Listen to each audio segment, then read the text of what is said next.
A desperate call from an unknown number. A child's trembling voice begging for help. A powerful CEO who almost hung up.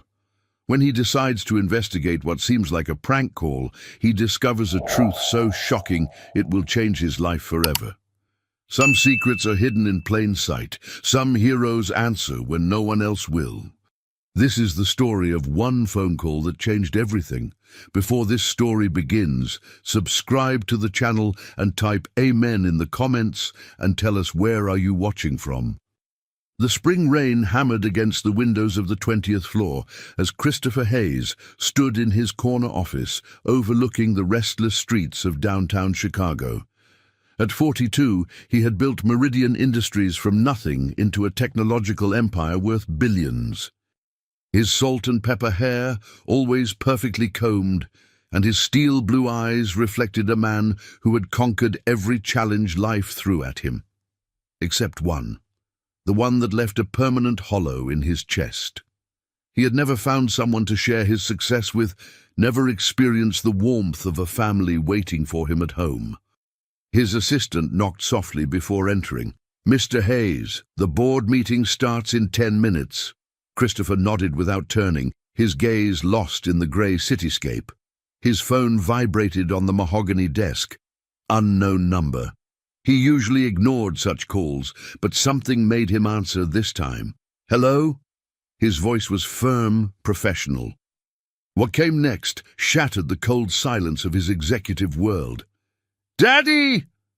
A small, trembling voice whispered through the line. "Daddy, I've been cooking for 3 years. I'm so tired.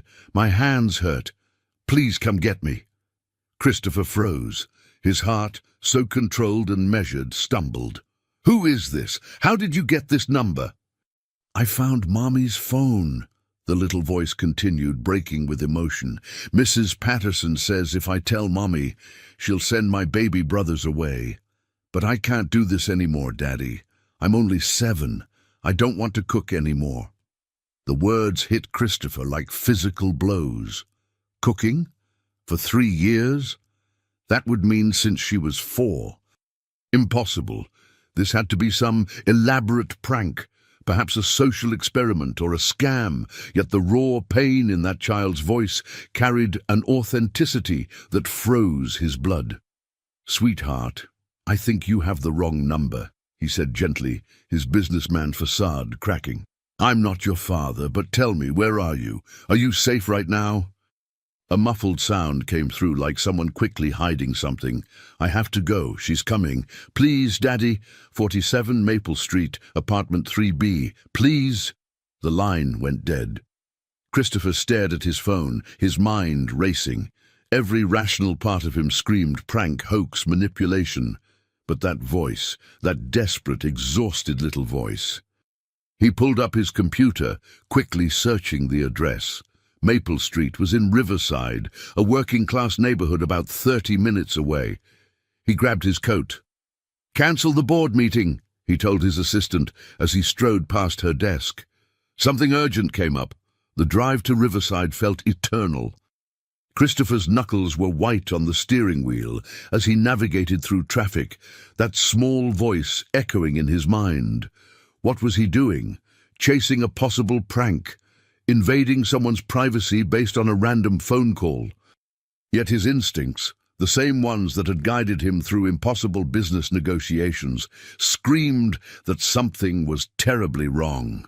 Number 47, Maple Street, was a modest 3-story brick building, weathered but maintained. Christopher sat in his car for a moment, observing. The neighborhood was quiet, families going about their evening routines, normal, peaceful. Maybe he was overreacting. He was about to leave when he saw her. A little girl, no more than 7, with blonde hair tied in a messy ponytail, appeared at a 3rd-floor window. Even from the distance, Christopher could see her small frame, her thin arms. She was looking down at the street as if searching for something or someone. Their eyes met for just a second before she disappeared from view, but it was enough. Christopher was out of his car and climbing the stairs to the third floor before he consciously decided to move.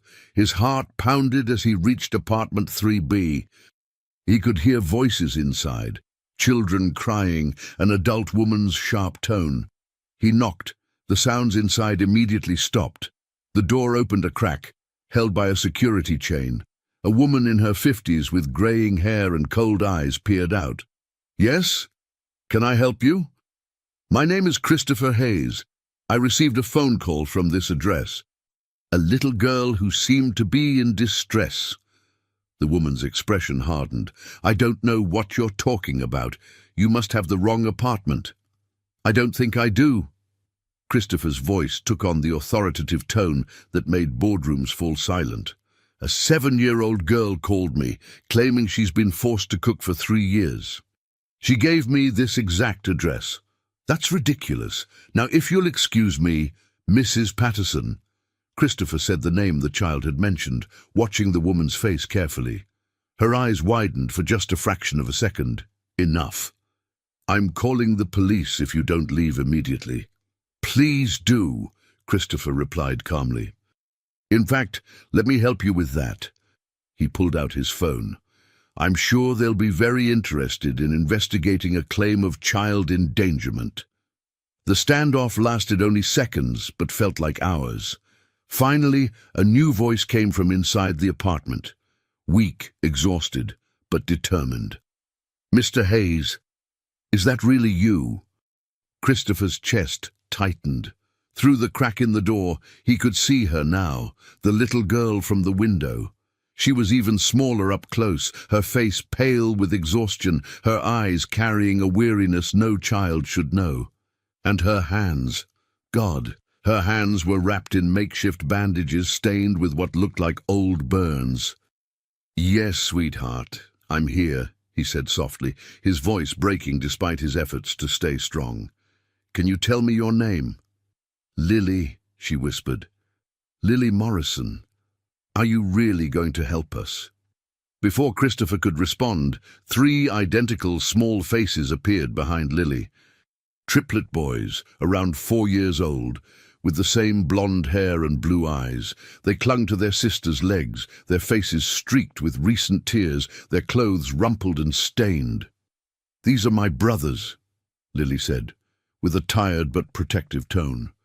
"Jake, Lucas, and Noah, I take care of them." Christopher felt something break inside him. The scene before him was everything wrong with the world condensed into one moment.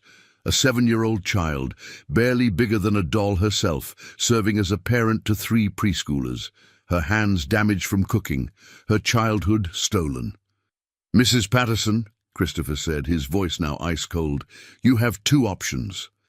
You can open this door and let me speak with these children properly, or I can make one phone call that will bring every authority in this city down on this apartment. Your choice. You have 10 seconds. The woman's face cycled through emotions, anger, fear, calculation. Finally, with shaking hands, she undid the chain. The apartment that Christopher stepped into would haunt him for years. Small, cramped, but that wasn't the issue. It was the details. The kitchen, where a step stool sat permanently in front of the stove. The counter cluttered with cooking utensils sized for adult hands, but clearly used by much smaller ones.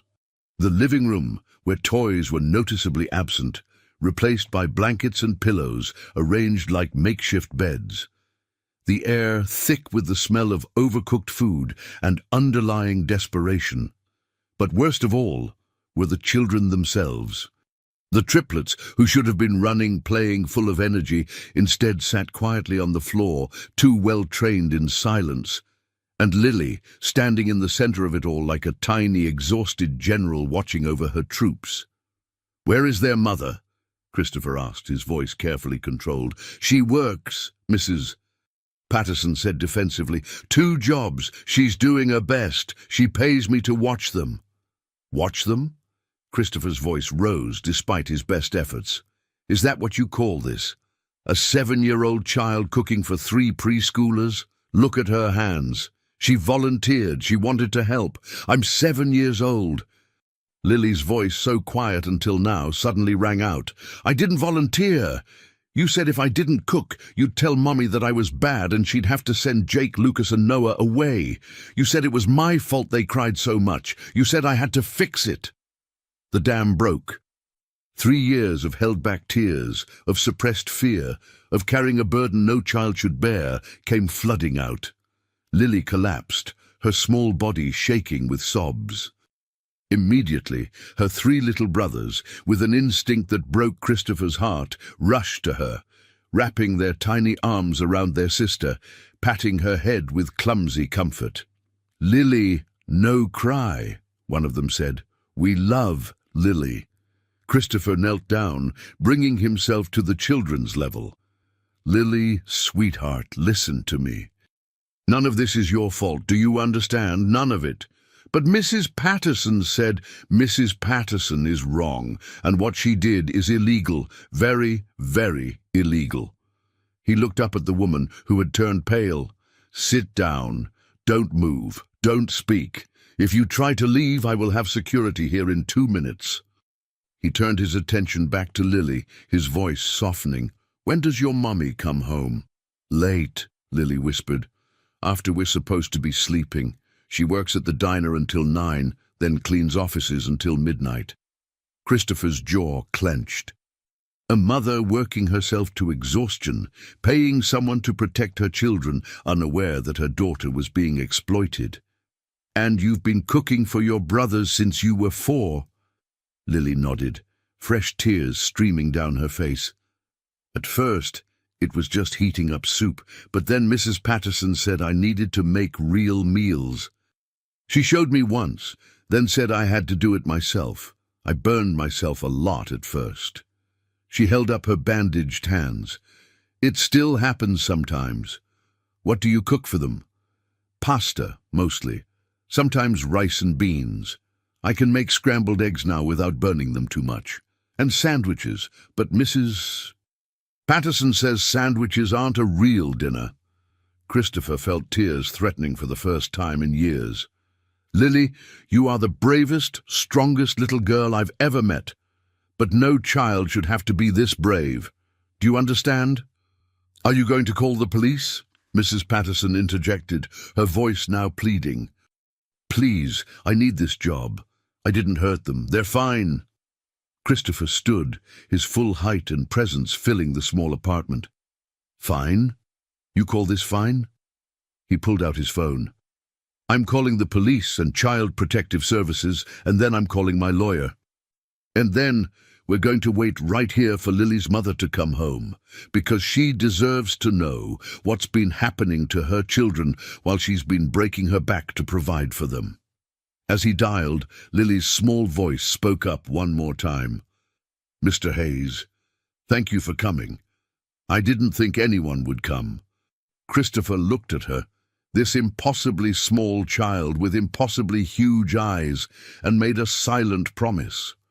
Whatever it took, whatever resources he had to use, he would make sure this family was protected, that Lily got her childhood back, that justice was served. He didn't know it yet, but this phone call, this moment, was about to change not just Lily's life, but his own in ways he couldn't imagine. The triplets had fallen asleep on the floor, curled around each other like puppies, with Lily sitting guard beside them.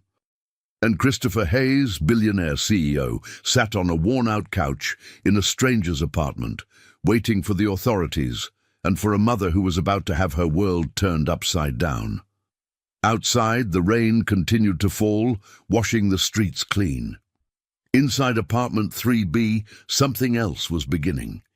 Not just an ending to 3 years of suffering, but the first page of a story about healing, hope, and the unexpected ways love can find us when we least expect it.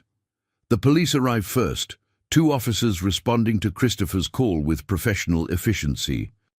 Officer Martinez, a woman in her 30s with kind eyes, immediately knelt beside the children while her partner, Officer Brennan, took Mrs. Patterson into the hallway for questioning. Within minutes, a social worker named Patricia Chen arrived, her arms full of emergency supplies and her demeanor calm despite the gravity of the situation. Christopher watched as Patricia gently examined Lily's hands, her expression growing more concerned with each layer of bandage removed. The burns underneath ranged from old scars to recent blisters. Some had been treated with basic first aid, others had clearly been ignored. The little girl sat stoically through the examination, only flinching when Patricia touched a particularly tender spot. "Lily, sweetheart," Patricia said softly, "these burns need proper medical attention. When was the last time you saw a doctor?" Lily's eyes darted to the hallway, where Mrs. Patterson stood with Officer Brennan. "I don't remember. Mrs. Patterson said doctors were too expensive and Mommy couldn't afford to miss work." "Mrs. Patterson doesn't make those decisions," Patricia assured her. "Your mother does, and I promise you she would want you to see a doctor." Christopher's phone buzzed. His assistant Jennifer had sent him a text. "Bored furious. Emergency meeting rescheduled for tomorrow morning. Everything okay?" He typed back a simple yes and turned his phone to silent. Nothing in his corporate world mattered right now compared to these 4 children. "Mr. Hayes," Patricia addressed him directly, "I need to understand your connection to this family. Officer Martinez says you're not a relative?" "No," Christopher admitted. "Lily called my number by mistake, looking for her father. She was asking for help. I couldn't just ignore it." Patricia studied him for a long moment, her professional assessment clear. That was very fortunate for these children. Many people would have dismissed such a call. "I almost did," Christopher confessed, the weight of that near decision settling on his shoulders. "I almost hung up and went back to my meeting." "But you didn't." Patricia's voice held approval. "You listened. Sometimes that's all it takes to change everything." The sound of rapid footsteps on the stairs made everyone turn. A woman burst through the door, still wearing a diner uniform, her face flushed from running. She was in her early 30s, with blonde hair pulled back in a practical bun and the same striking blue eyes as her children. Despite clear exhaustion, she carried herself with a determined grace. "Someone called me at work," she gasped, her eyes frantically scanning the room. "They said police were here with my children. What's happened? Where's—" Her gaze landed on Lily, and then on the medical supplies scattered around her daughter. "Oh my God, Lily!" "Baby, what's wrong?" "Mommy!" Lily's composure, held together so bravely until now, finally shattered. She ran to her mother, burying her face in her uniform. "Mommy, I'm sorry. I didn't mean to tell, but I couldn't do it anymore. My hands hurt so much." "Tell? Tell what? Lily, what are you talking about? What are—" The woman, whom Christopher now knew must be Catherine Morrison, held her daughter tightly, while her eyes demanded answers from the adults in the room. "Someone explain to me what's going on right now." Officer Martinez stepped forward. "Mrs. Morrison, I'm Officer Martinez. We need to ask you some questions about your childcare arrangements. But first, when was the last time you saw your daughter's hands?" Catherine looked down at Lily, gently taking her small hands in her own. The bandages had been removed, revealing the full extent of the damage. Catherine's face went white, then red, then white again. "What? How?" Her voice was barely a whisper. "Mrs. Morrison," Patricia Chen spoke gently but firmly, "your daughter has burns consistent with prolonged exposure to cooking surfaces. Multiple burns of varying ages. She states she's been cooking meals for her brothers for approximately 3 years. Were you aware of this arrangement?" "Cooking?" Catherine's voice rose to a near shout. "She's 7 years old. Of course I wasn't aware. I would never—" She spun toward the hallway where Mrs. Patterson stood. "Linda, what did you do to my baby?" "Now, Catherine, let me explain," Mrs. Patterson began, but Catherine's fury cut through whatever excuse she planned to offer. "Explain? You were supposed to watch them." I paid you every week, gave you extra for food, trusted you with the most precious things in my life, and you made my 7-year-old daughter cook." The confrontation escalated quickly, requiring Officer Brennan to step between the two women. In the chaos, Christopher found himself moving instinctively toward the children. The triplets had woken up, confused and frightened by the shouting. He knelt beside them, his voice gentle. "It's okay, guys. Your mommy's here now. Everything's going to be all right." 3 pairs of blue eyes stared at him with a mixture of fear and curiosity. Finally, one of them, Jake, if Christopher remembered correctly from Lily's earlier introduction, reached out and touched Christopher's tie. "Pretty," the little boy said simply. Christopher felt his throat tighten. Such a simple, innocent observation in the midst of chaos. "Thank you, buddy. You know what? You're pretty brave, all 3 of you." "We have Lily," another triplet, Lucas, stated matter-of-factly. "Lily takes care of us." "She does, doesn't she?" Christopher agreed. "But you know what? Lily is still a little girl, just like your little boys. And little kids shouldn't have to take care of other little kids all by themselves. That's what grown-ups are supposed to do." "Do like Mommy?" the third triplet, Noah, asked. "Exactly like Mommy." By now, Catherine had been convinced by Officer Martinez to step away from Mrs. Patterson, though her anger still radiated like heat. She scooped up her triplets, holding them close while tears streamed down her face. "I didn't know," she kept repeating. "I swear I didn't know."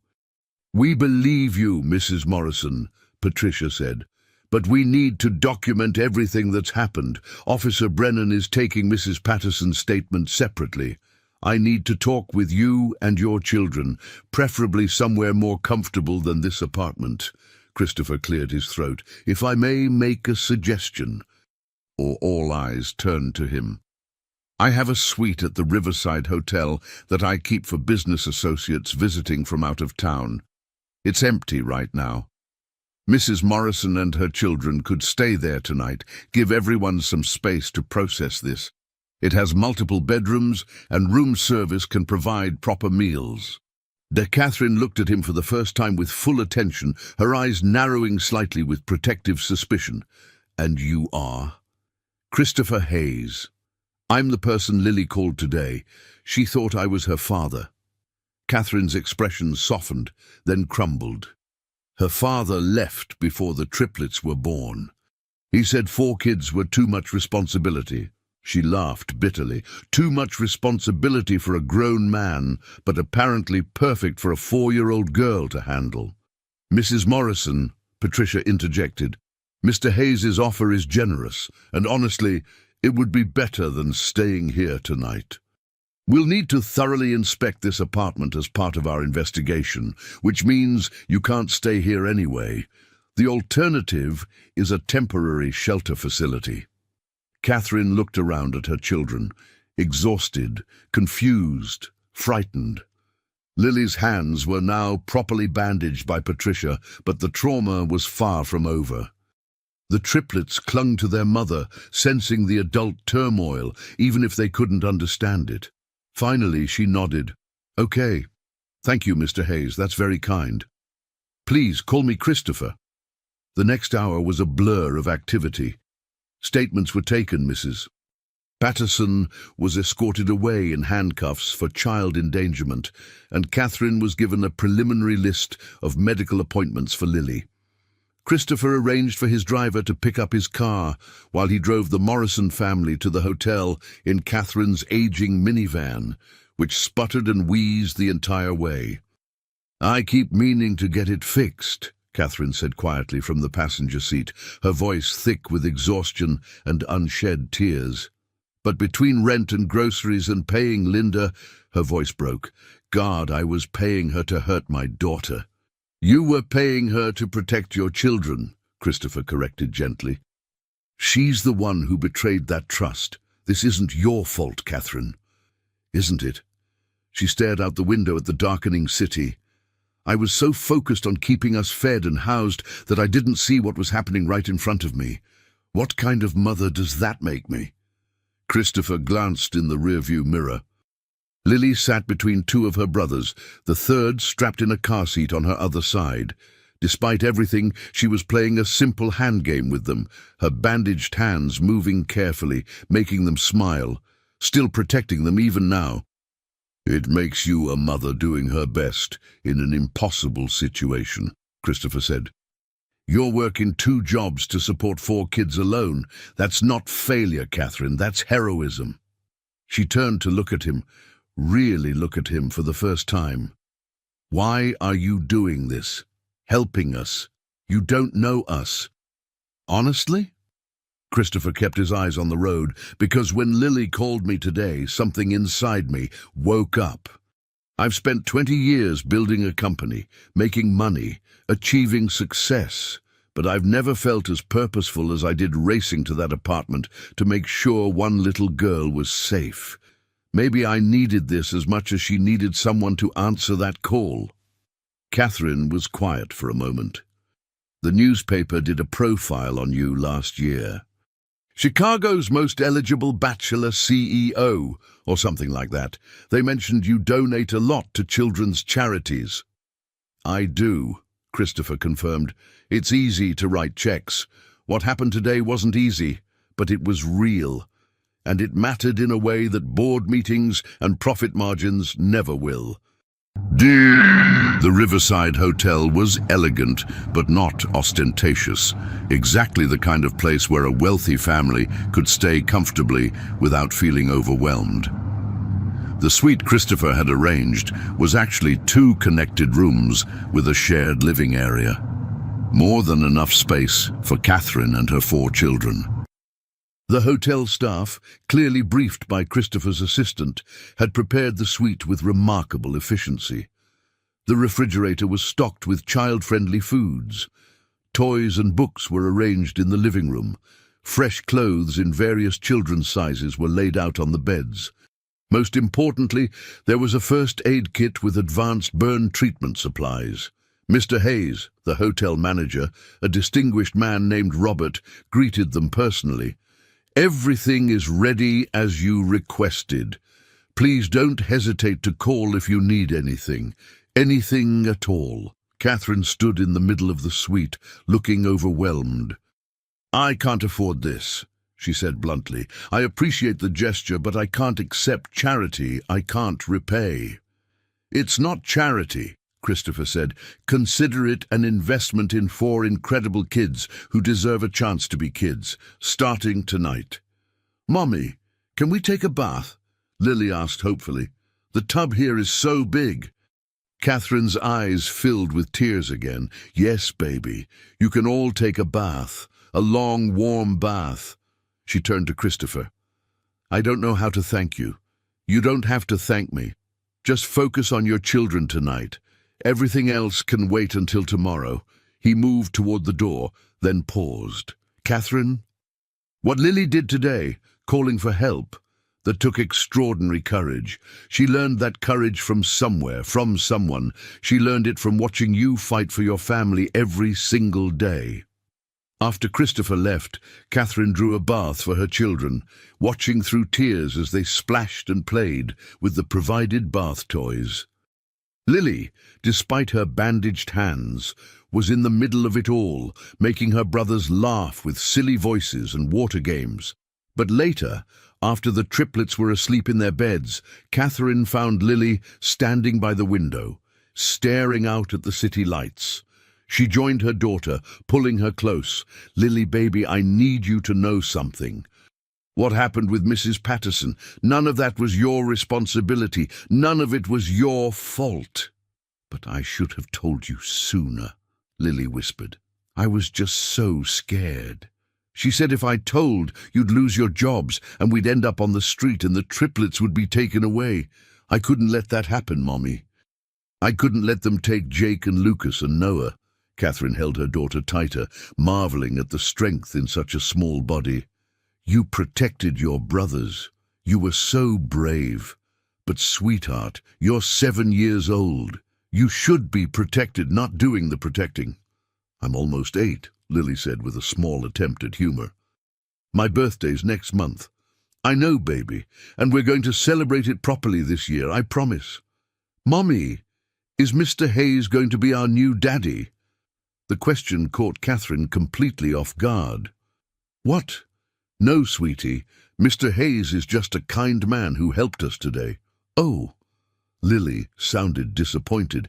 I think he'd be a good daddy. He was really nice to Jake, Lucas, and Noah, and he came when I called. Real daddies are supposed to do that, right? Catherine felt her heart crack a little more. Yes, honey. Real daddies are supposed to do that. As she tucked Lily into bed, Catherine's mind churned with everything that had happened. The horror of discovering what her daughter had endured, the rage at Mrs. Patterson's exploitation, the overwhelming guilt at not seeing what was happening, and underneath it all, a confusing awareness of Christopher Hayes, his kindness, his immediate action, the way he had handled her children with such natural gentleness. She shook her head, dismissing such thoughts as ridiculous. He was a billionaire CEO who had helped them in a crisis. Tomorrow they would return to reality, finding new childcare, dealing with legal proceedings, figuring out how to afford proper medical treatment for Lily's hands. Men like Christopher Hayes didn't stay in the lives of working-class mothers with 4 kids. But as she drifted off to sleep on the impossibly comfortable hotel bed, Catherine couldn't help but remember the way he had knelt beside her children, speaking to them with such genuine care. And despite everything, despite the trauma of the day, she felt something she hadn't felt in years. Hope.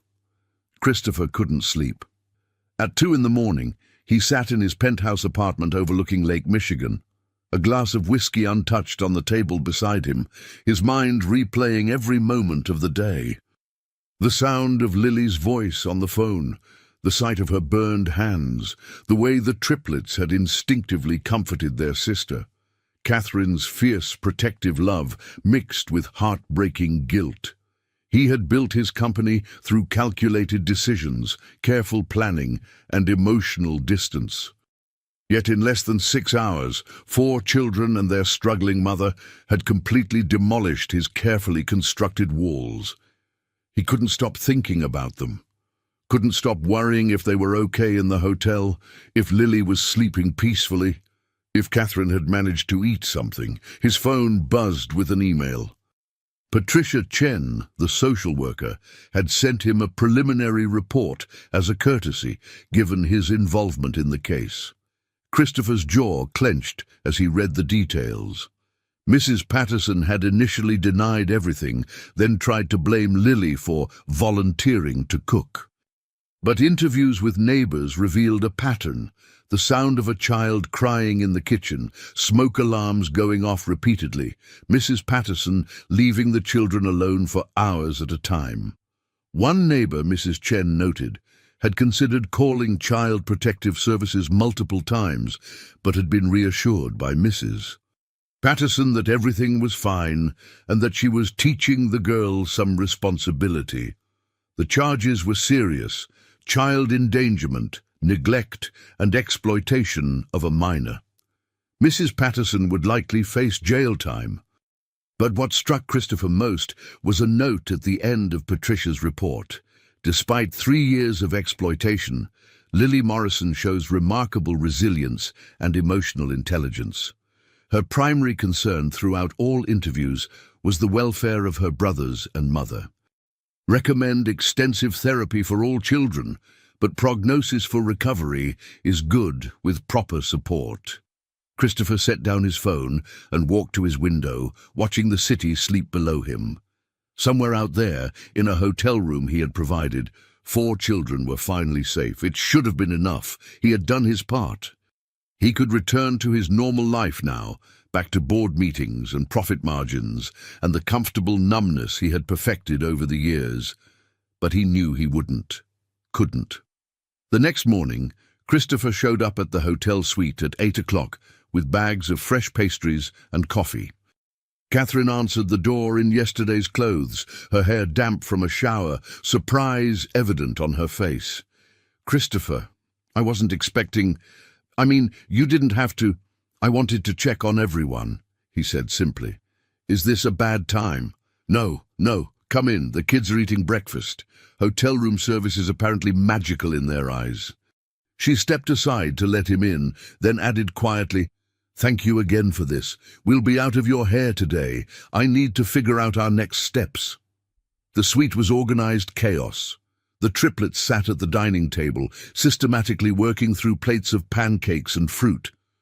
Lily was beside them, carefully cutting up fruit into small pieces with her bandaged hands, an action so automatic she probably didn't even realize she was doing it. Good morning, Christopher greeted the children. 4 faces looked up, and he was struck again by how identical the triplets were. I brought pastries, chocolate croissants and apple turnovers. I wasn't sure what everyone liked. I love chocolate, one of the triplets announced. Me too, said another. Me 3, added the third. Lily smiled, a genuine smile that transformed her small, serious face. Thank you, Mr. Hayes. That's really nice. You're welcome, Lily. How are your hands feeling this morning? Better. Mrs. Chen gave Mommy special cream to put on them. It doesn't hurt as much now. Christopher and Catherine retreated to the small kitchenette, giving them a semblance of privacy while still keeping the children in view. Catherine poured coffee with practiced efficiency, her movements betraying years of waitressing. Patricia Chen called me this morning, Catherine said. She wants Lily to see a pediatric burn specialist today, and all 4 kids should start with a child psychologist this week. She's given me a list of sliding scale clinics, but... She trailed off, her frustration evident. But, Christopher prompted, but even sliding scale clinics cost money I don't have. I already missed a shift yesterday. If I miss more work, I'll lose one or both of my jobs. And without Mrs. Patterson, I don't have anyone to watch the kids. I'm stuck in an impossible situation. Why, Christopher had been thinking about this exact problem all night. What if you didn't have to work 2 jobs anymore? Catherine looked at him sharply. I'm not accepting a handout, Christopher. I appreciate everything you've done, but I've been taking care of my family on my own for 4 years. I'm not starting to be dependent on someone else's charity now. It's not charity, Christopher said, echoing his words from the previous night. It's a job offer. Meridian Industries needs someone to oversee our new community outreach program. It's a real position with a real salary, benefits, reasonable hours. You'd be perfect for it. I don't have any experience in corporate outreach, Catherine protested, though he could see the temptation in her eyes. I'm a waitress and a cleaning lady. You're a mother who has managed to keep 4 children fed, housed, and cared for on a shoestring budget while working 2 jobs. You know how to stretch resources, prioritize needs, and solve problems under pressure. That's exactly what community outreach requires. Plus, he added with a slight smile, you're not afraid to tell a billionaire CEO that he's full of it. That's a surprisingly rare and valuable quality. Catherine laughed, a genuine sound that made her whole face light up. Christopher felt something shift in his chest. She was beautiful, he realized. Not in the polished, artificial way of the women in his social circle, but in a real, genuine way. Her exhaustion couldn't hide the strength in her features, the intelligence in her eyes, the fierce determination in the set of her jaw. I can't just accept a job because you feel sorry for us, Catherine said, though her resolve was clearly wavering. I'm not offering because I feel sorry for you. I'm offering because yesterday, watching you with your children, seeing how you fought for them, how you immediately put their needs first, that's the kind of person I want representing my company in the community. Someone who actually cares. Someone who understands what real people need because she's lived it. Mommy! Lily's voice interrupted them. Jake spilled his juice! Catherine moved immediately into action, grabbing napkins, comforting Jake, who had started to cry, wiping up the mess, while simultaneously preventing Lucas and Noah from trying to help in ways that would make it worse. Christopher watched her seamlessly handle the small crisis, never losing patience, never raising her voice, just efficiently solving the problem while making Jake feel better about his mistake. "See," Christopher said when she returned, "that's exactly the kind of problem-solving I need." Catherine studied him for a long moment. "Why are you really doing this? And please don't say it's just because Lily called you. There's more to it than that." Christopher considered his answer carefully. "My parents died when I was 12. Car accident. I went into the foster care system. Some homes were good, some were terrible. But I learned early that most people don't actually see struggling kids. They walk past them every day and just don't see them. Yesterday, Lily called me and I almost didn't answer. I almost was one of those people who don't see. But I did answer, and it changed something in me. Made me realize that all the money and success in the world doesn't mean anything if I'm not using it to actually help people who need it." Catherine's expression softened. "I'm sorry about your parents. It was a long time ago, but it shaped who I became. And maybe it prepared me to understand, at least a little bit, what your kids are going through. Lily asked me last night if you were going to be our new daddy," Catherine said suddenly, then looked mortified. "I'm sorry, that was inappropriate to share. I wanted you to know that your kindness has meant the world to them, to all of us." Christopher felt that shift in his chest again, stronger this time. "What did you tell her?" "That you were just a kind man who helped us, that we couldn't expect more than that." "And what if there could be more?" The words were out before Christopher could stop them. He ran his hand through his hair, suddenly feeling like a nervous teenager instead of a confident CEO. "I'm not propositioning you. I just mean, what if this wasn't just a one-time thing? What if I wanted to be part of your lives, help out, be there for the kids, and for you?" Catherine stared at him, a mixture of emotions playing across her face. "Christopher, you don't know us. Yesterday was insane and emotional, and you got swept up in the moment. But in a week or a month, when reality sets in, you're going to realize that a ready-made family of 4 kids isn't what you want. Especially not my chaotic, complicated, traumatized kids. You're amazing, resilient, extraordinary kids," Christopher corrected. "And maybe you're right. Maybe I'm being impulsive. But I haven't felt this alive, this purposeful, in 20 years. So yes, maybe I'm asking you to take a chance on a stranger. But you took a chance yesterday when you agreed to come to this hotel. Take another chance. Let me help. Let me be part of this." "Why?" Catherine asked, her voice barely a whisper. "Why us?" Christopher looked past her at the children. Lily was now reading a picture book to her brothers, her voice animated, bringing the story to life despite her bandaged hands. The triplets sat transfixed, their identical faces showing identical expressions of wonder. "Because when I look at them, I see the kid I was, lost, scared, needing someone to care. And when I look at you, I see the kind of person I wish I'd had in my life back then, someone who fights for her family no matter what, someone who doesn't give up, someone who deserves support instead of being left to struggle alone." Catherine's eyes filled with tears. "This is crazy. Completely crazy," Christopher agreed. "I have 4 kids. So I've noticed. We're a package deal. You can't just be there for the cute parts and disappear when things get hard. I wouldn't dream of it. And I'm not looking for a relationship. I can't handle that kind of complication right now." "Understood. We'll figure this out as we go." Catherine wiped her eyes, a small laugh escaping. "You're serious about the job offer?" "Completely serious. 60,000 a year to start, full health benefits, retirement plan, 3 weeks paid vacation, and flexible hours so you can be there for the kids. The position is real, Catherine. We've been trying to fill it for months." 60,000, Catherine's voice broke. "That's more than I make in both my jobs combined. Then you've been grossly underpaid for your skills and work ethic. When would I start? Whenever you're ready. Next week? Next month? We can work around what the kids need." Catherine looked at her children again, then back at Christopher. "You're either the best person I've ever met or completely insane."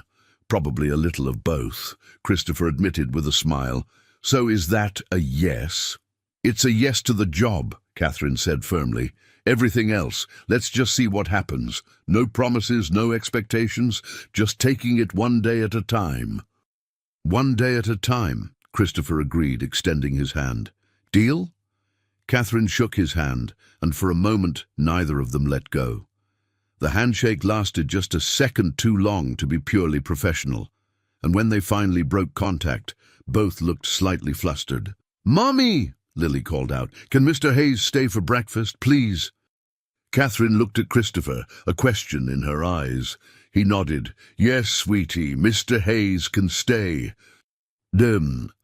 And so Christopher Hayes, billionaire CEO, spent his morning sitting on a hotel room floor with 4 children, playing with building blocks and reading picture books, while their mother watched with a mixture of gratitude, bewilderment, and something that might have been the beginning of hope. None of them knew it yet, but this was just the beginning. The road ahead would have challenges: legal proceedings against Mrs. Patterson, therapy sessions for the children, adjustments to new routines, and the complicated dance of 2 adults trying to build something new while protecting 4 young hearts.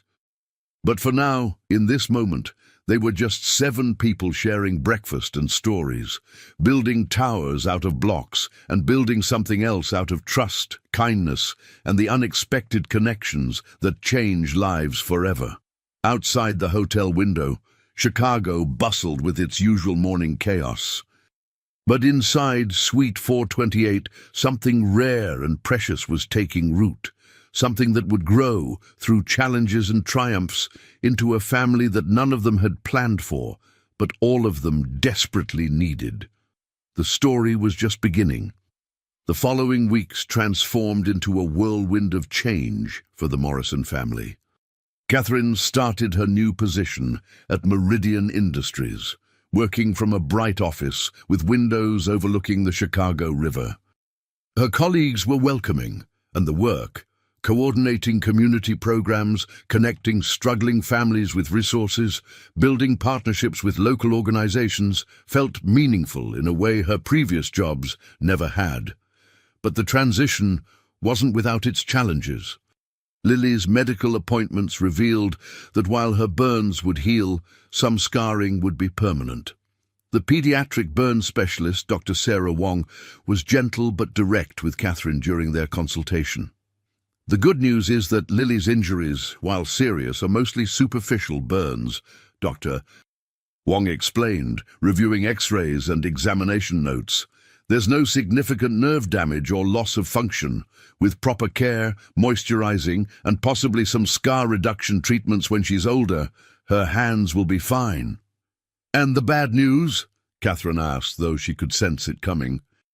"The bad news is that these scars will be a visible reminder of what she went through. And at 7, almost 8, Lily is at an age where she's starting to become aware of how others perceive her. We need to watch for signs of self-consciousness or anxiety about her appearance." Catherine had noticed Lily hiding her hands at school, keeping them in her pockets or under the desk. When other children asked what happened, Lily would mumble something about a cooking accident and change the subject. The school counselor had recommended therapy, and Catherine had enrolled all 4 children in sessions with Dr. Michael Foster, a child psychologist who specialized in trauma. Christopher had been present through all of it. Not overbearing, not intrusive, but there. He attended medical appointments when Catherine needed support. He picked up the triplets from their new daycare when Catherine had late meetings. He showed up on Saturday mornings with groceries and stayed to help with household chores. And slowly, carefully, he was becoming part of their lives.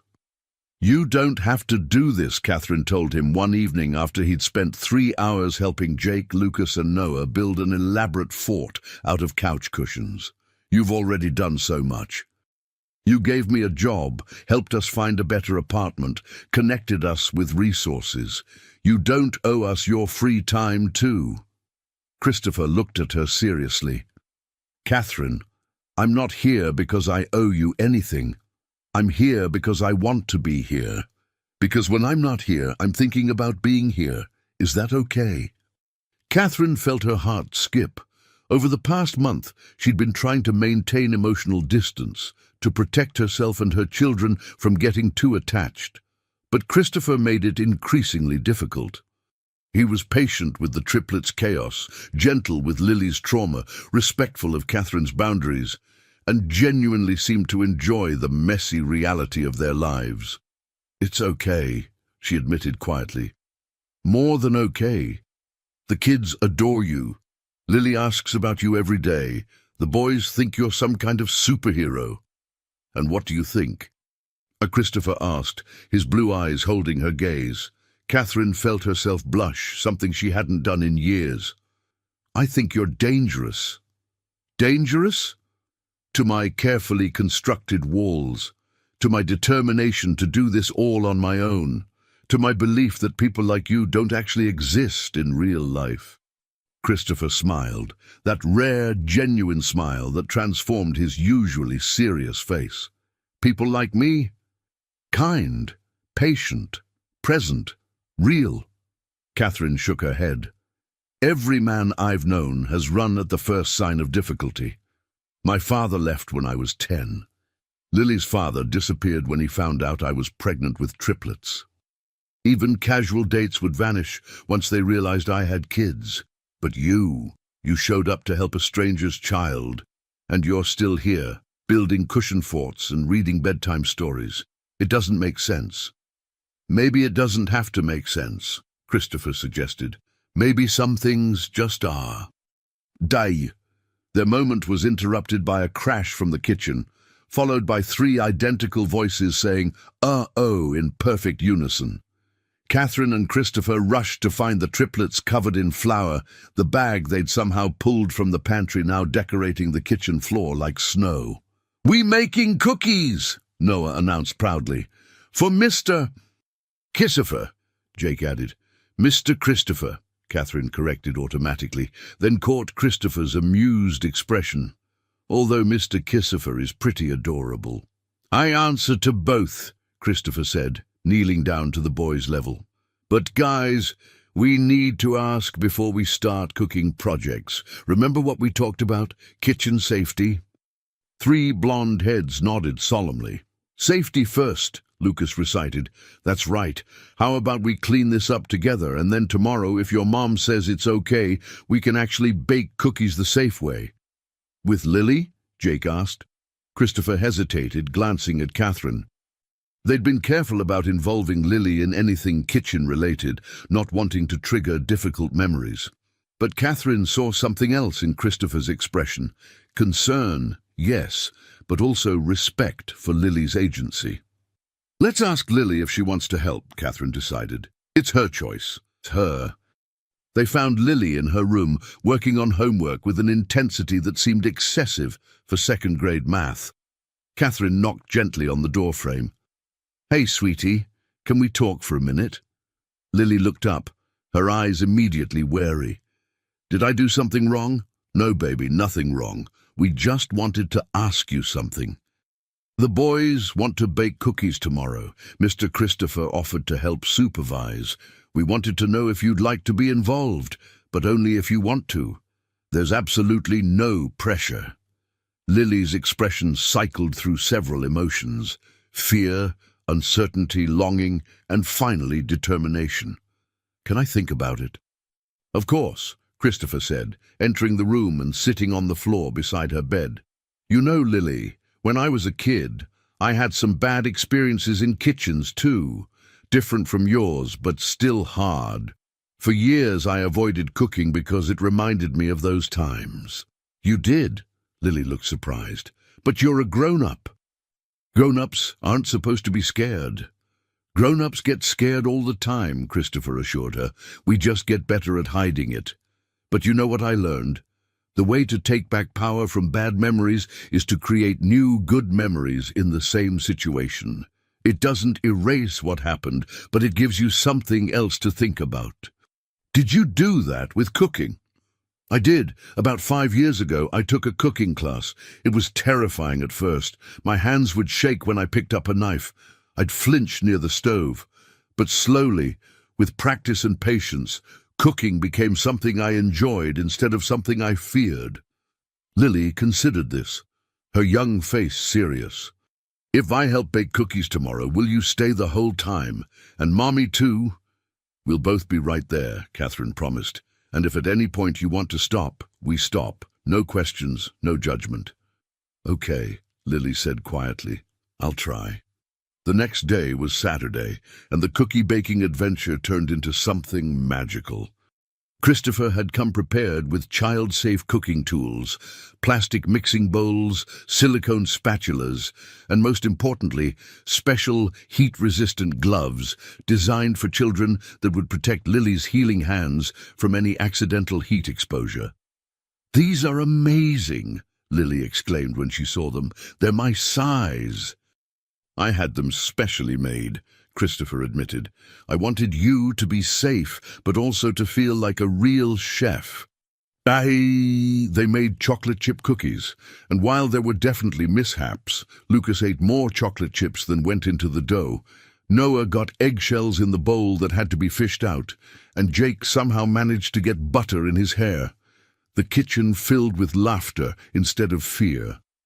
Catherine watched from her position by the oven, managing the actual baking, while Christopher supervised the mixing and measuring. She saw Lily's face gradually relax, saw the tension leave her small shoulders, saw her actually smile and giggle when flour poofed up into Noah's face. "She's going to be okay," Christopher said quietly, moving beside Catherine while the kids were occupied with decorating cooled cookies. "It'll take time, but she's strong. She'll heal." "Thanks to you," Catherine said, her voice thick with emotion. "You gave her new memories, good ones." "We gave her new memories," Christopher corrected. "This is a team effort." Later that evening, after the kids were in bed and the kitchen was cleaned, Catherine and Christopher sat on her apartment balcony with cups of tea. The early autumn air was crisp, and the city lights sparkled below them. Their new apartment, another upgrade Christopher had helped arrange, this time a 3-bedroom place in a safe neighborhood with good schools, was modest but comfortable. A real home. "Christopher," Catherine began, then paused, gathering courage. "I need to tell you something." He turned to her, giving her his full attention. "I'm listening." "I'm falling for you. Actually, I think I've already fallen, and it terrifies me because I have 4 kids to protect, and I can't afford to make mistakes. But I also can't keep pretending that you're just a friend or just a helpful benefactor. You're more than that. To me and to my children. And I need to know if this is real for you, or if you're going to wake up one day and realize you've gotten in over your head." Christopher set down his tea, his expression serious.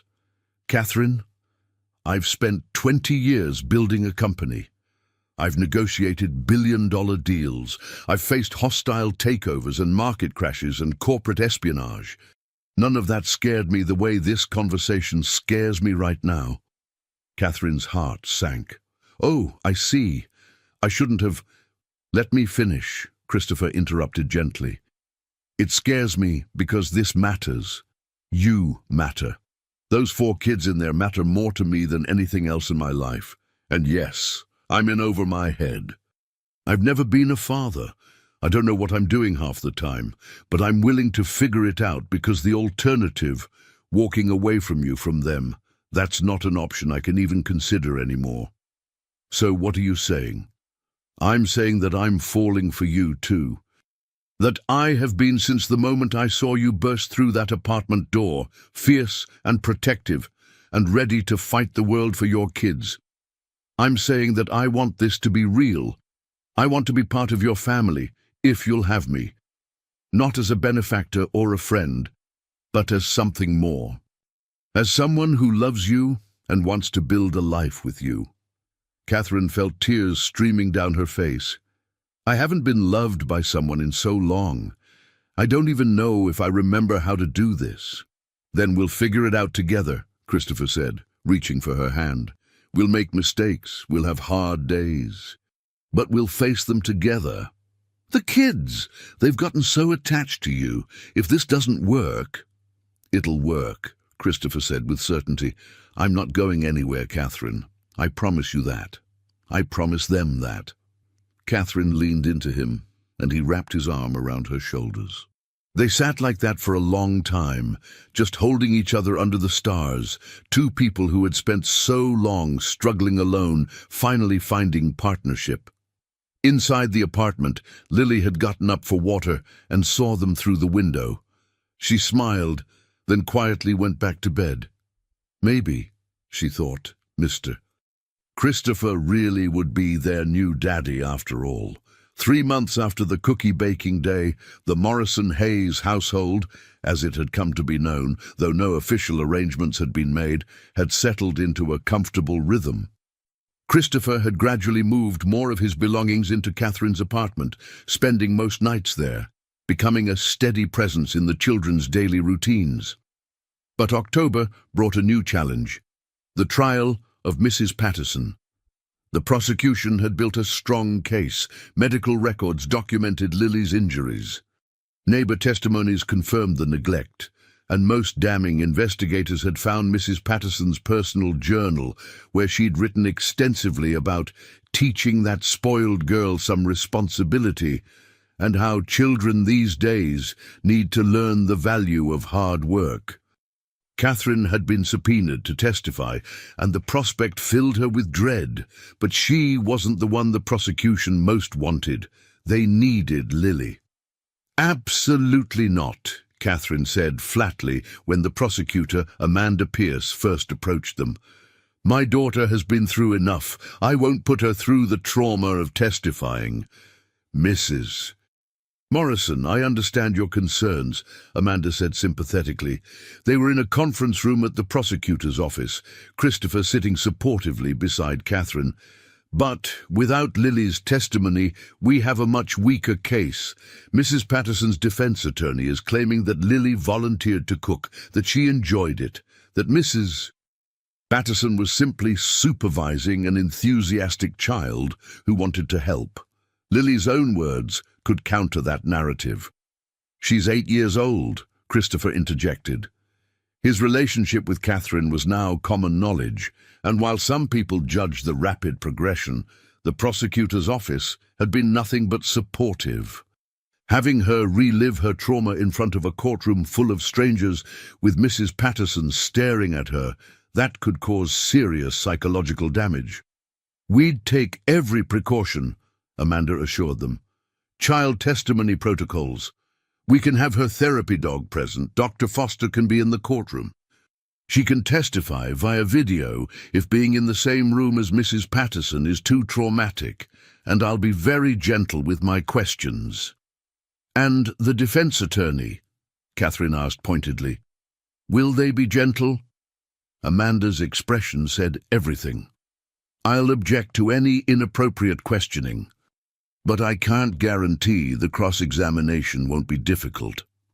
The decision, they all agreed, had to be Lily's. That evening, Catherine and Christopher sat down with her to explain the situation. They'd been honest with Lily from the beginning about the legal proceedings, about Mrs. Patterson facing consequences for what she'd done. But testifying was different.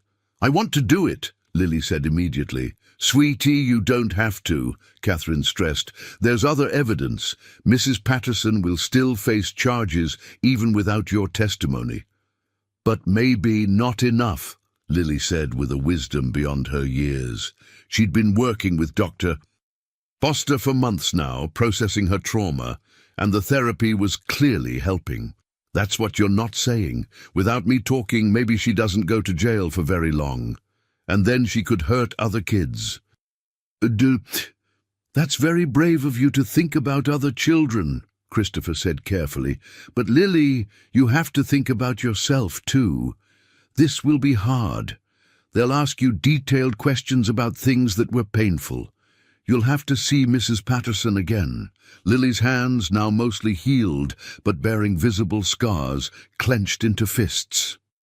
I'm scared, she admitted, but I'm also angry.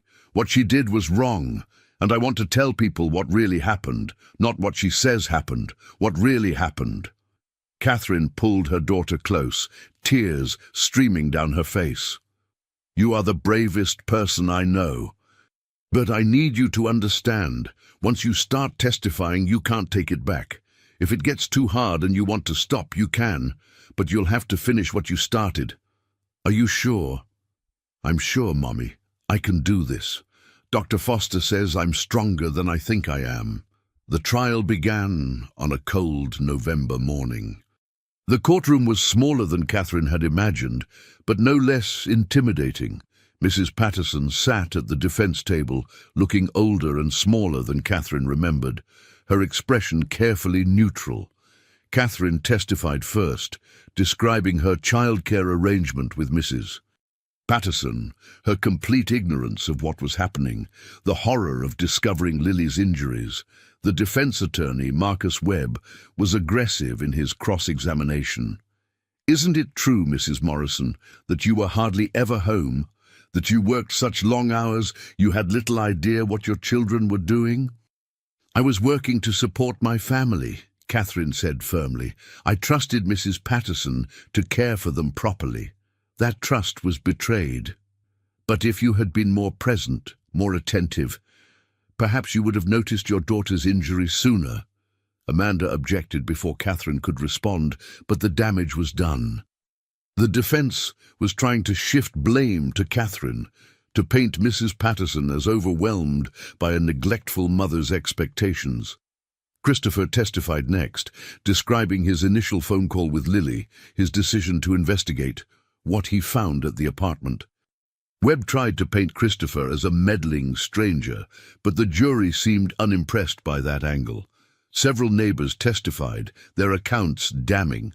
Mrs. Parker from apartment 3A described hearing a child crying in the kitchen, smoke alarms going off, and Mrs. Patterson yelling at Lily to stop being dramatic when she burned herself. Mr. Chen from apartment 2C testified that he'd once offered to help when he smelled burning and heard distress, but Mrs. Patterson had turned him away, claiming everything was fine. But everyone knew the real testimony was yet to come. Lily took the stand on the trial's third day. She looked impossibly small in the witness box, despite the booster seat provided. Dr. Foster sat in the front row, where Lily could see him. Catherine held Christopher's hand so tightly she cut off his circulation, but he didn't complain. Amanda approached the stand gently. Hi, Lily. I know this is scary, but you're doing great.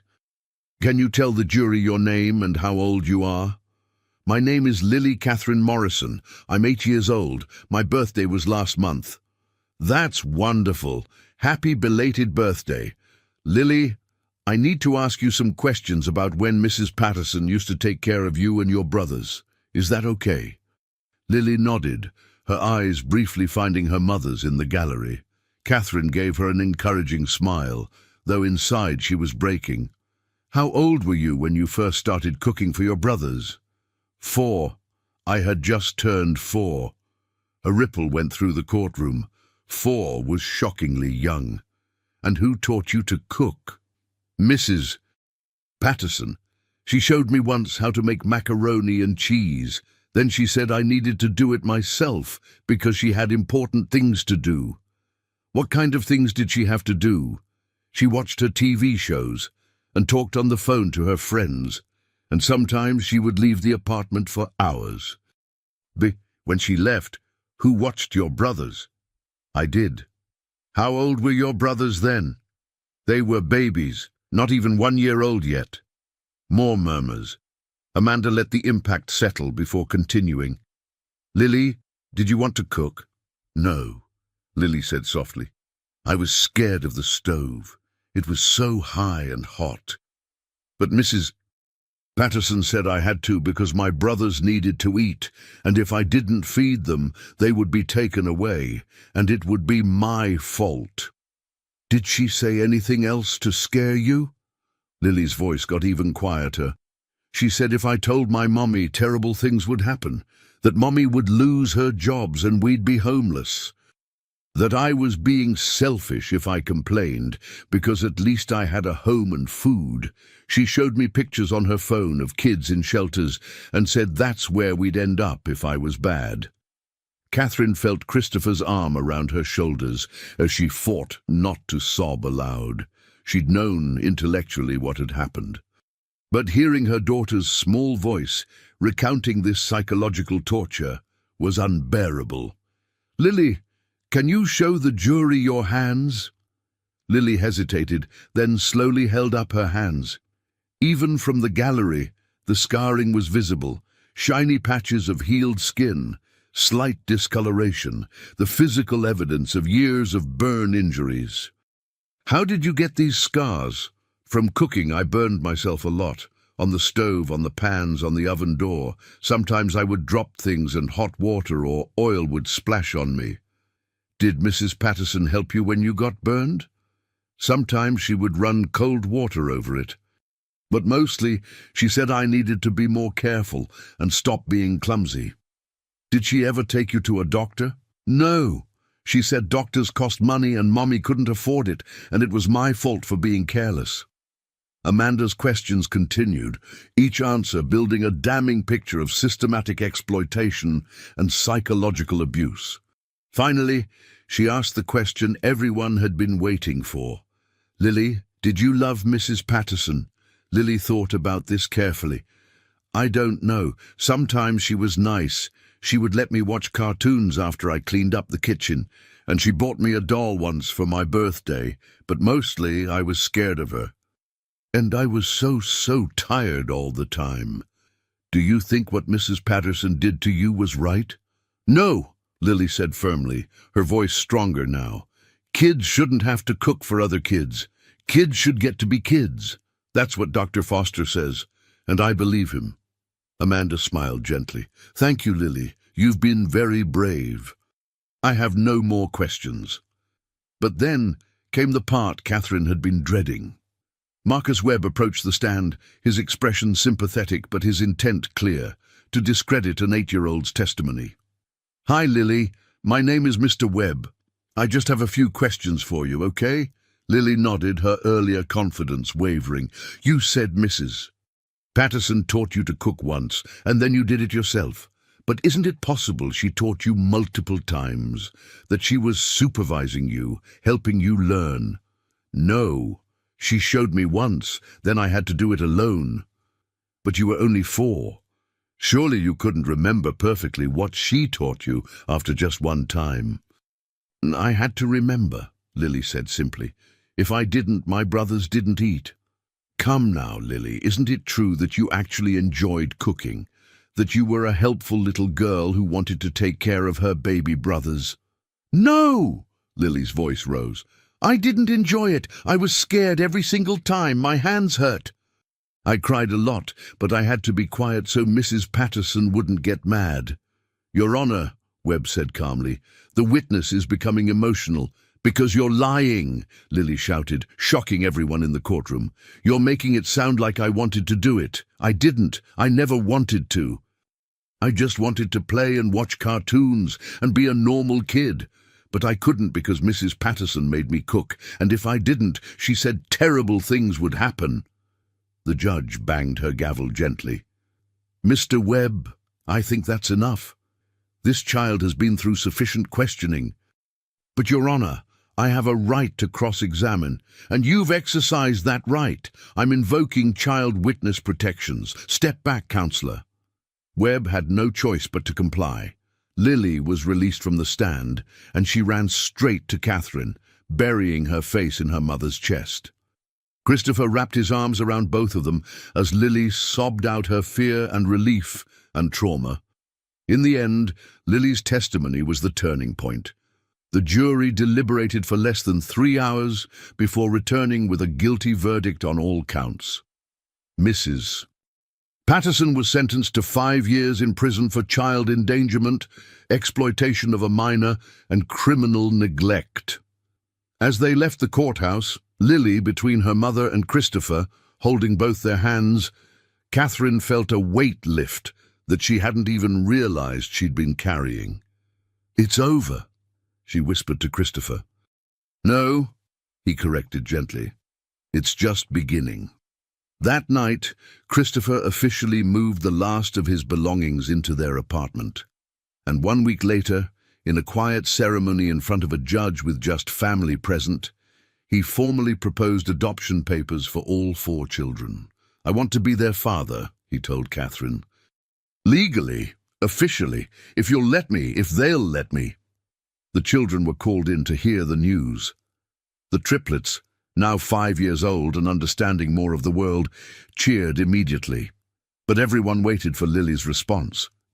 She looked at Christopher for a long moment, her scarred hands folded in her lap, her expression serious. Then she smiled, that beautiful, genuine smile that had become more common in recent months. "Daddy," she said simply. "Yes, Daddy." 6 months later, the finalized adoption papers came through on a sunny April morning. Christopher Hayes was now the legal father of 4 children, and while he and Catherine weren't yet married, they decided to take that step slowly, giving everyone time to adjust. They were, in every way that mattered, a family. Lily's 9th birthday party was a celebration not just of her birth, but of her healing. The party was held in Christopher's, their backyard. They'd moved into a spacious house in Evanston the month before, with enough bedrooms for everyone to have their own space, a yard where the triplets could run wild, and most importantly, a kitchen designed with safety in mind. Dr.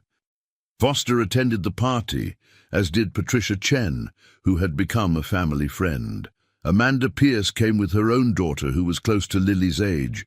Even Dr. Wong stopped by with a special gift, a cookbook designed for young chefs with an inscription. "To Lily, who turned her pain into strength, may all your future cooking be filled with joy." In Dres, but the real surprise came when a familiar car pulled up. Catherine's face went pale as she recognized the vehicle.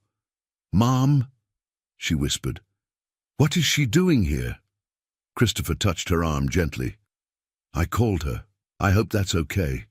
She's driven 6 hours to be here. She wants to meet her grandchildren."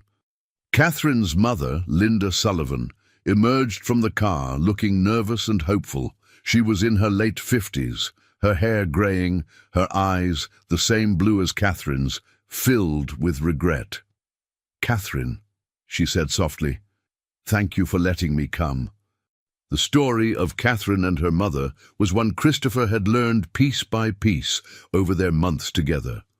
Linda had left when Catherine was pregnant with the triplets, unable to handle the stress of her daughter's situation. Disapproving of Catherine's choice to keep all the babies, they'd spoken only sporadically in the 5 years since. "I'm not sure this is a good idea," Catherine said quietly, though Christopher could see the yearning in her face. "The kids don't know you. I know, and that's my fault. But I'd like a chance to change that, if you'll let me." Linda's voice broke. "I was wrong, Catherine, about everything, about leaving you when you needed me most, about judging your choices, about not being there for my grandchildren. I've regretted it every single day." Lily, with her uncanny ability to sense emotional moments, appeared beside Catherine.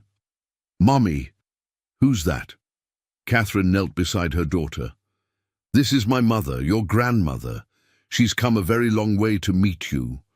Lily studied Linda with the same serious assessment she'd given Christopher that first day.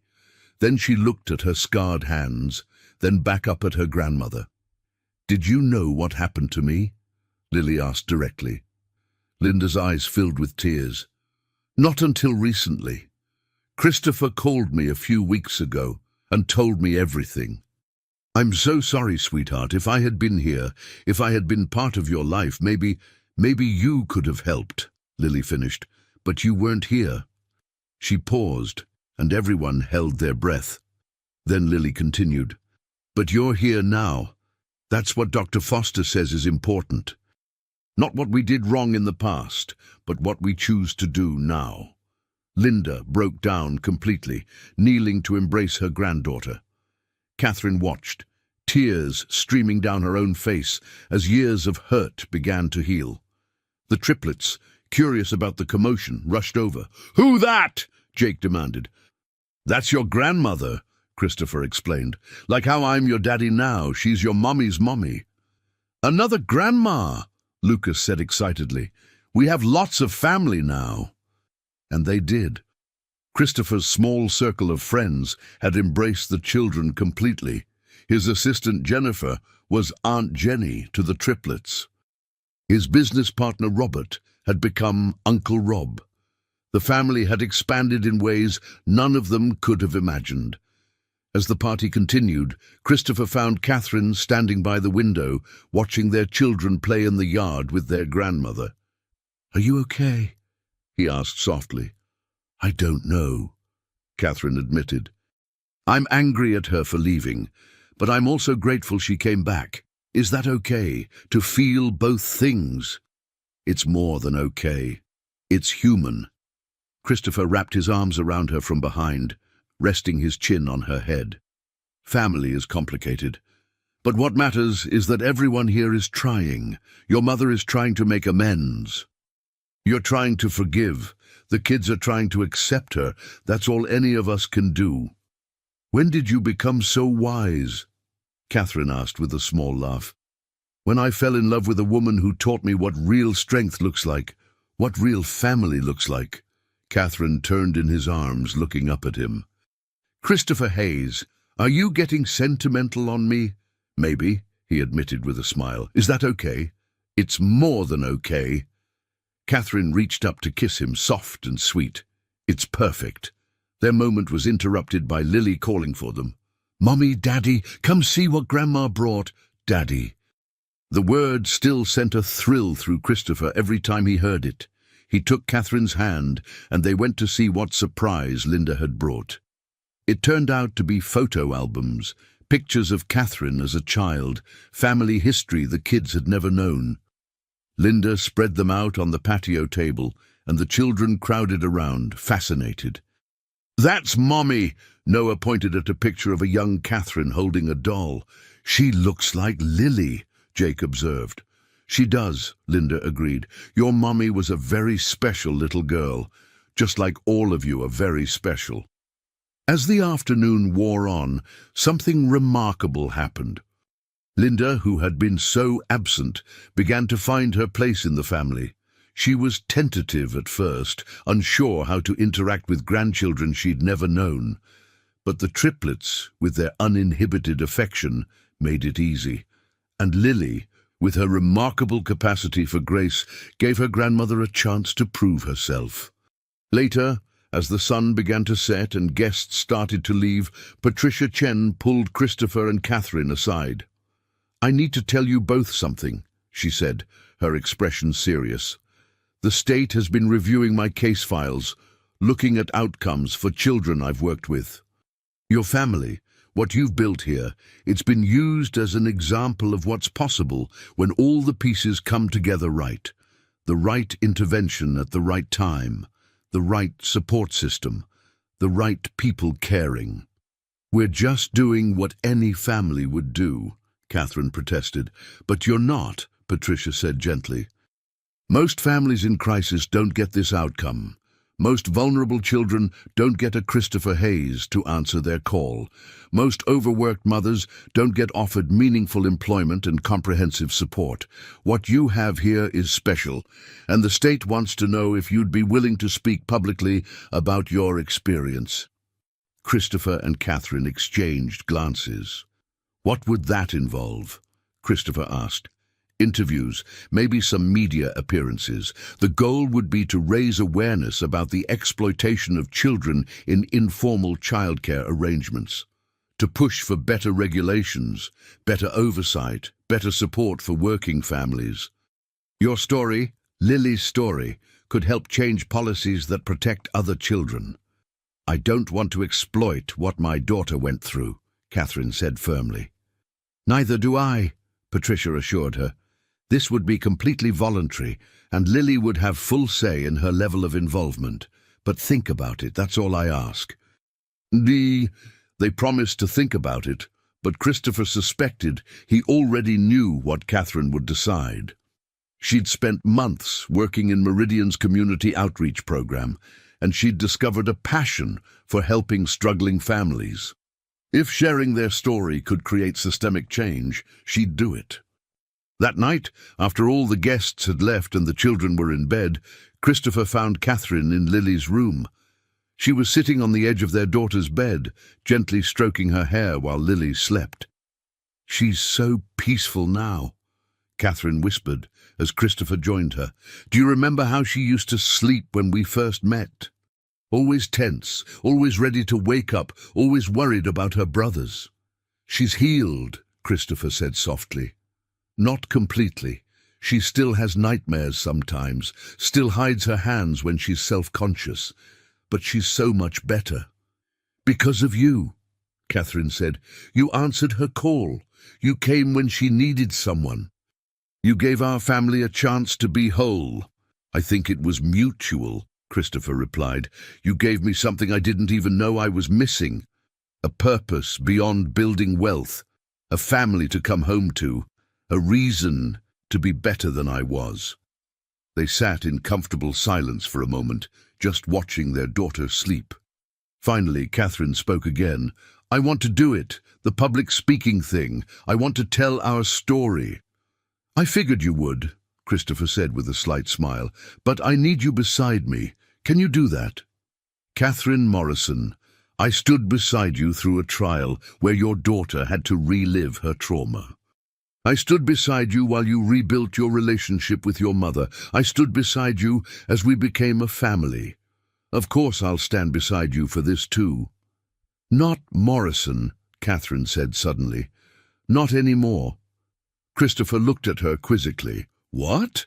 Catherine's cheeks flushed. "I mean, the kids are Morrison Hayes now, officially. And I was thinking, we've been doing this backward, haven't you noticed? You became their father before we got married. We're living together, raising kids, building a life, but we haven't actually." "Catherine, are you proposing to me?" Christopher asked, unable to keep the amusement out of his voice. "Maybe," Catherine said defensively.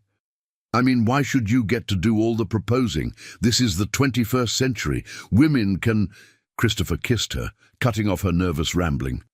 When they finally broke apart, both were breathless. "Yes," he said simply. "Yes, what?" "Yes, I'll marry you. Yes, I want to make this official in every possible way. Yes to all of it." Catherine laughed, the sound bright and joyful. "I don't even have a ring." "I do," Christopher admitted, reaching into his pocket. He'd been carrying it for weeks, waiting for the right moment. It was a simple band with a single diamond, elegant but practical, perfect for Catherine's life. "I was going to wait for a more romantic moment, but I think this is pretty perfect, actually." He slipped the ring onto her finger, and Catherine stared at it through happy tears. "It's beautiful," she whispered. "You're beautiful and brave and amazing, and I cannot wait to spend the rest of my life proving that to you every single day." They kissed again, sealing their promise to each other. From her bed, Lily stirred slightly, murmured, "Mommy? Daddy?" and then settled back into sleep, comforted by the knowledge that her family was near. 3 months later, Catherine and Christopher were married in a small ceremony in their backyard.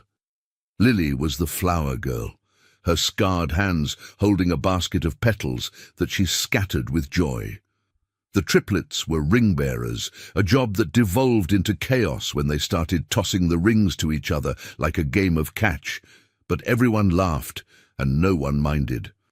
Linda cried through the entire ceremony, standing in the front row beside Patricia, Amanda, Dr. Foster, and Dr. Wong, all the people who had helped piece their broken family back together.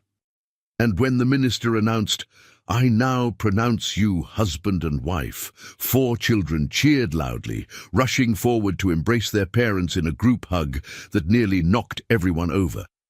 The following fall, Catherine testified before a state legislative committee about the need for better childcare oversight and support for working families. Her speech was powerful, drawing on her personal experience, but also the broader systemic issues she'd learned about through her work at Meridian Industries. Lily, now 10, sat in the front row with Christopher, watching her mother advocate for change.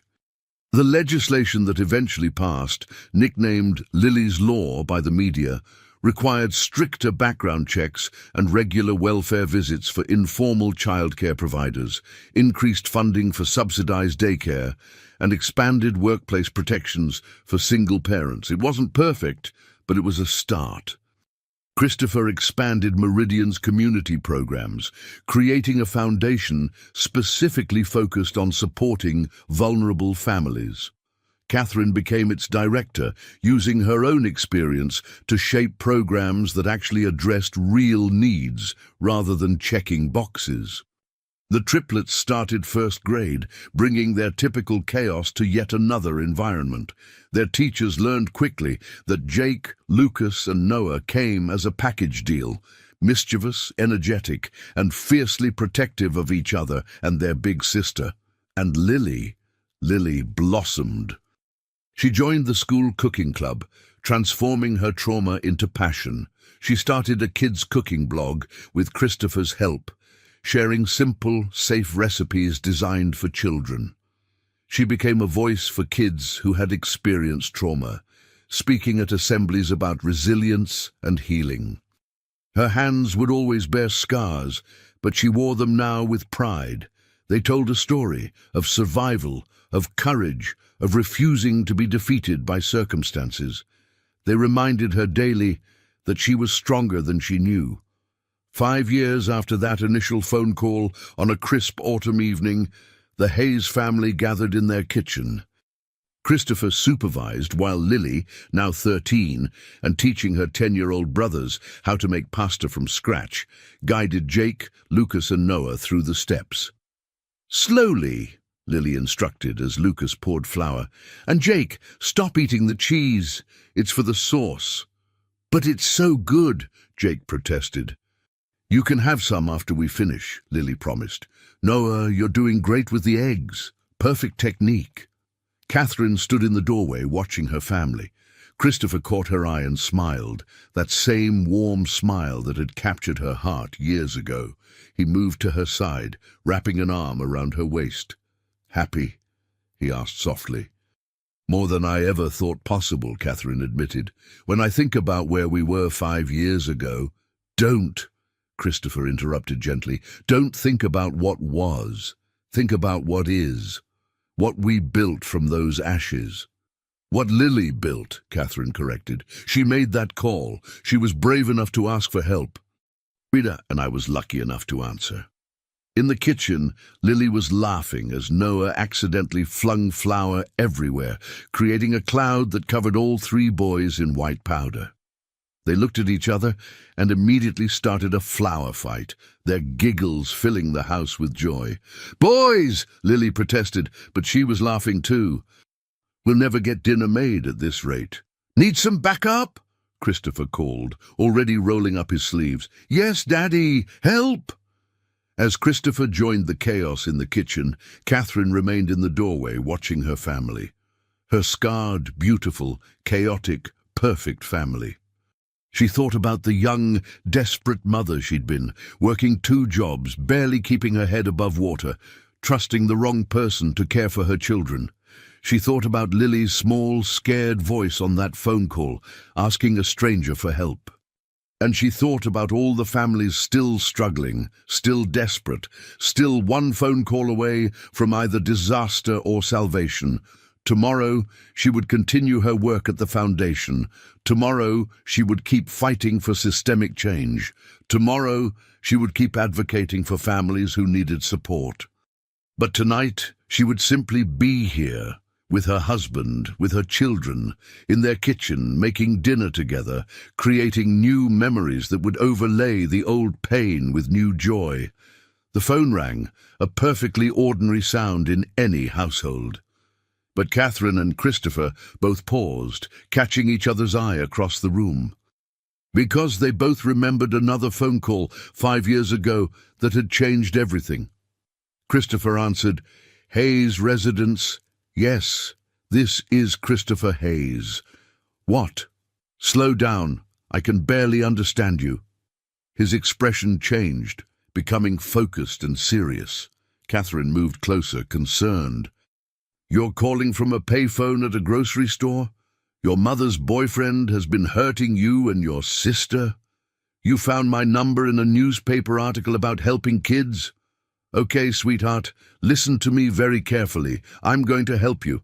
First, I need you to tell me." Catherine watched as her husband, the same man who had once answered a random call from a desperate child, began the process of helping another family in crisis. She smiled through tears, understanding that this was their mission now, their purpose. Lily appeared beside her mother, following her gaze to Christopher on the phone. She understood immediately what was happening.